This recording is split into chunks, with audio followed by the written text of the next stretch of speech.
அஸ்ஸலாமு அலைக்கும். இந்த மெடிக்கல் தாங்க, அந்த மதுரையில் இருக்கிறது இந்த மெடிக்கல் தான். மெடிக்கல் எடுக்கிறவங்க அதுக்கு என்ன அது நான் வந்து திருச்சியில் மெடிக்கல் எடுத்துருக்கிறேன்.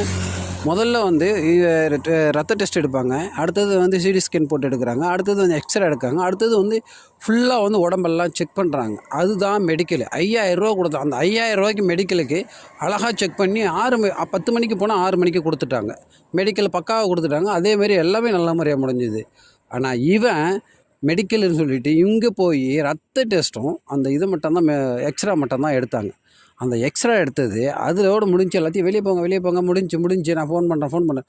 நான் அந்த அல்லக்கையை கம்னாடி பையல்கிட்ட கேட்குறேன், என்ன சொல்கிறான்னா 45 நாளில் விசா வரும். மெடிக்கல்லாம் கொடுத்த ஏற்பாடு 45 நாளில் விசா வரும்னு சொன்னான். கூட ஒரு அல்லக்கை கம்னாடி பையன், அவள் ஆத்தாக்கா கூட பிறந்தானா இல்லை எங்கே பிறந்தானோ தெரியல. அத்தனை மக்களும் பாவப்பட்டு ஒரு 40 பேர் திட்ட வந்த அத்தனை பேர்